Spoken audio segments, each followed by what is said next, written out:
आज बात होगी सीधे सीधे उस मुद्दे पर जो देश के हर युवा का भविष्य को उजाड़ रहा है।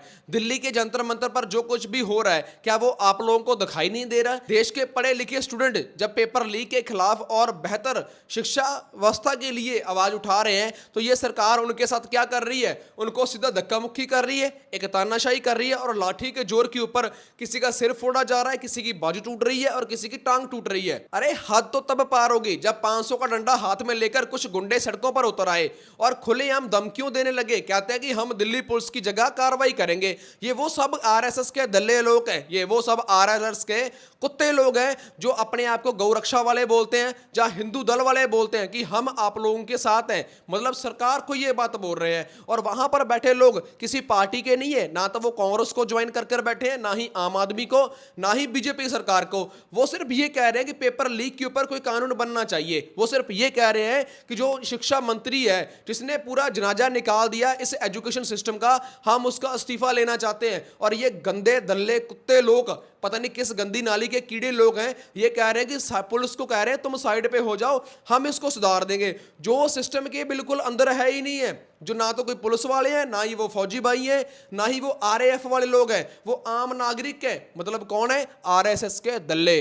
जो लाखों स्टूडेंट बहुत सारे लंबे समय से वहां पर शांतिपूर्वक जो धरना दे रहे हैं, अचानक वहां पर पत्थरों से भरी गाड़ियां पता नहीं कहां से आ गई, वहां पर रातों रात टूटी गाड़ियां, टूटी कार्स पता नहीं कहां से आ गई। ये सब एक सोची समझी साजिश है इस बीजेपी सरकार की, या फिर अमित शाह की, या फिर कह सकते हो दिल्ली सरकार की। साजिश ये है किसी न किसी तरह माहौल वहां पर खराब किया जाए और उसके बाद वहां पर पत्थरबाजी का बहुत बड़ा इल्जाम है वो स्टूडेंट्स के ऊपर लगना चाहिए। फिर क्या होगा? फिर कानून व्यवस्था है जो खराब हो जाएगी, लॉ ऑर्डर जो पास हो जाएगा और वहां पर पुलिस या फिर बीजेपी के गुंडे या अमित शाह के गुंडे क्या कर सकते हैं? इस सभी स्टूडेंट्स के ऊपर बहुत बड़े लेवल के ऊपर लाठीचार्ज कर सकते हैं। फिर अगेन जैसे वहां पर पहले लाठीचार्ज हुआ था, किसी की बाजू टूटी, किसका सिर फोड़ा, किसी की टांग तोड़ी, सेम इससे भी बड़े लेवल के ऊपर वो कार्रवाई कर सकते हैं स्टूडेंट्स के ऊपर। अब सरकार ये सोच रही है कि हम ऐसे ही स्टूडेंट्स को परेशान करते रहेंगे, ऐसे ही इनको टाइम देते रहेंगे तो ये स्टूडेंट परेशान हो जाएंगे और ऐसे ही भाग जाएंगे, मतलब डरकर अपने घर लौट जाएंगे। लेकिन वो बोल चुके हैं कि ये देश का युवा है जो अपने हक के लिए आखिरी सांस तक लड़ेगा। जब सरकार से जंतर मंतर नहीं संभाला गया, उसके ऊपर कंट्रोल नहीं हुआ, तो सरकार ने अब क्या कर दिया? 17 मेट्रो स्टेशन बंद कर दिए।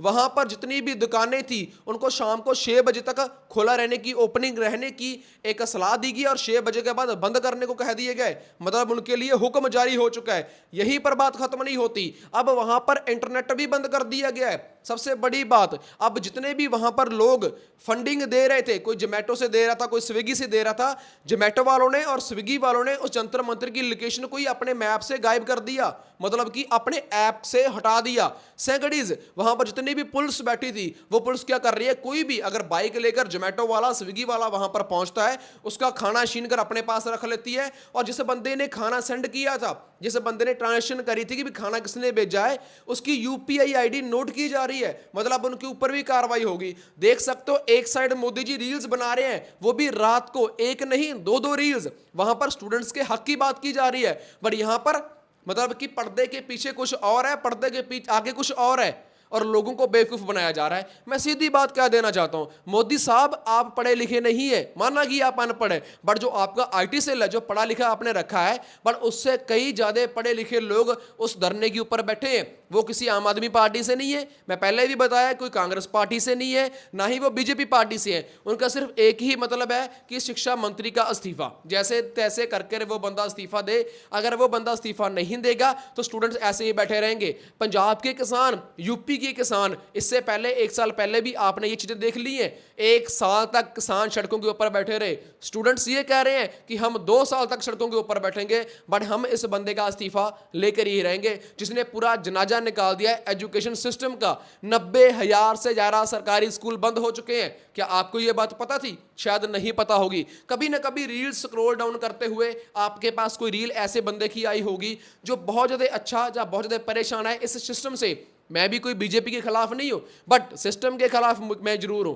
एक बार एग्जाम लीक हुआ माफ किया जा सकता है, 2 बार गलती होती, 3 बार गलती होती, 4 बार गलती हो जाती है, बट 150 टाइम्स मतलब 150 बार एग्जाम लीक हो चुका है। सबसे बड़ी बात, जिस दिन ये एग्जाम लीक की बातें चल रही थी, उसी दिन इसी मोदी सरकार ने, इसी बीजेपी सरकार ने 2024 के अंदर जो नीट पेपर लीक हुआ था, सीबीआई ने एक इंसान को पकड़ा था, उसको क्लीन चिट दे दी गई है कि भाई तुम्हारे खिलाफ हमें कोई प्रूफ नहीं मिला, हम तुम्हें बावजूद बरी कर रहे हैं, तू अपने घर पे जा, मौज मस्ती मान, स्टूडेंट्स को बैठा रहने दे, स्टूडेंट्स के लाठियां पड़ती रहने दे।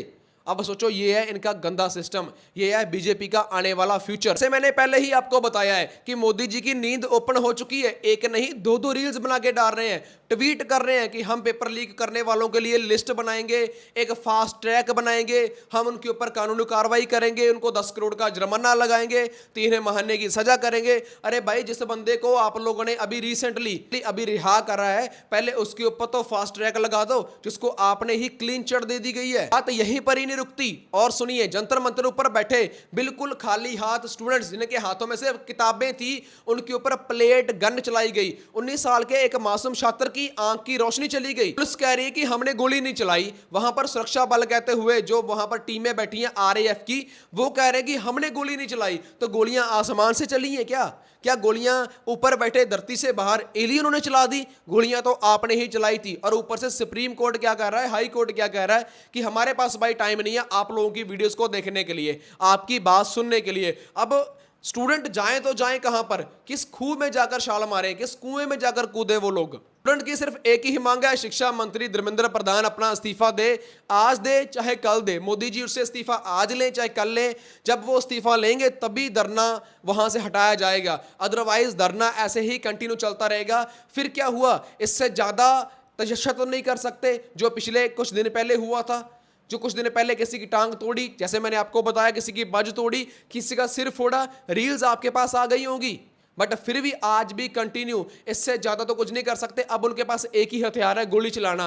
गोली वो चला नहीं सकते, अगर वो गोली चलाएंगे तो उनको भुगतना पड़ेगा बहुत बड़े लेवल के ऊपर। मतलब कि इससे भी ज्यादा अग्रेसिव, इससे भी ज्यादा लोग वहां पर जाएंगे अगर मोदी सरकार ने स्टूडेंट्स के ऊपर गोलियां चलवाई तो। भारत का बिका हुआ मीडिया क्या कह रहा है? भारत का बिका हुआ बीजेपी के हाथों गोदी मीडिया क्या कह रहा है कि 15 करोड़ के अंदर वो सेल हो चुका है। और वहां पर क्या कहा जा रहा है कि भाई जितने भी लोग हैं, ये पाकिस्तान की तरफ से फंडिंग की जा रही है, इनको चीन के द्वारा फंडिंग की जा रही है, इनको अमेरिका के द्वारा फंडिंग की जा रही है। भाई पूछने वाला हो, मोदी जी हर एक बात मानते हैं, तो मोदी जी किसकी बात मानते हैं? अमेरिका के ट्रंप की। आप ट्रंप के आगे मोदी जी हमेशा झुकते हुए नजर आए हैं, तो आप उस बंदे का नाम क्यों नहीं ले रहे जिसके प्रूफ आपके पास पड़े हैं? अब जो बंदा सिर्फ अपने हक के लिए, सीजेपी जो धरने के ऊपर बैठा है, आप उसको ऐसे ऐसे बातें बोल रहे हो। भाई कभी खालिस्तानी बोलते हो, कभी आप उसको चीन का दलाल बोलते हो, कभी पाकिस्तानी बोलते हो, कभी बांग्लादेशी बोलते हो। तो ये जो लड़ाई है, ये जंतर मंतर के ऊपर बैठे स्टूडेंट्स की नहीं है। जो आप अपने बच्चे आज मॉर्निंग तैयार कर आपने स्कूल भेजे होंगे,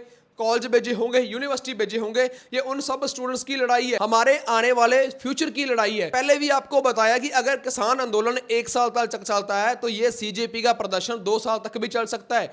अगर वहां पर बुजुर्ग लोग 1 साल तक सड़कों के ऊपर बैठ सकते हैं, तो यहां पर यंग ब्लड है, एक जवान लोग हैं जो बहुत पढ़े लिखे हैं, बहुत समझदार हैं, ये 2 साल भी बैठ सकते हैं, बट इस्तीफा तो लेकर ही मानेंगे। आप भी अपनी राय कमेंट बॉक्स में जरूर दें और कमेंट बॉक्स में जरूर लिखें रिजाइन धर्मेंद्र प्रधान। और इस वीडियो को ज्यादा से ज्यादा शेयर करें, क्या सिस्टम की आंखें खुल जाए, जो वहां पर दिल्ली के अंदर लोग बैठे हैं उनकी कान के अंदर आवाज चली जाए कि भाई अगर इसका इस्तीफा दिलवाएंगे तभी ये लोग सड़कों से उठेंगे, अदरवाइज ये ऐसे ही बैठे रहेंगे। चाहे आप इनके ऊपर डंडे मारो, चाहे वाटर कैनन चलाओ, चाहे अथरू गैस के गोले फेंको, चाहे आप गोली चलवाओ, तो बैठना तो भाई पड़ेगा ही पड़ेगा। इस्तीफा तो ये लेकर ही मानेंगे। ज्यादा से ज्यादा इस वीडियो को शेयर करें एंड फॉलो कर ले मेरे पेज को, सब्सक्राइब कर ले हमारे चैनल को। बहुत बहुत धन्यवाद।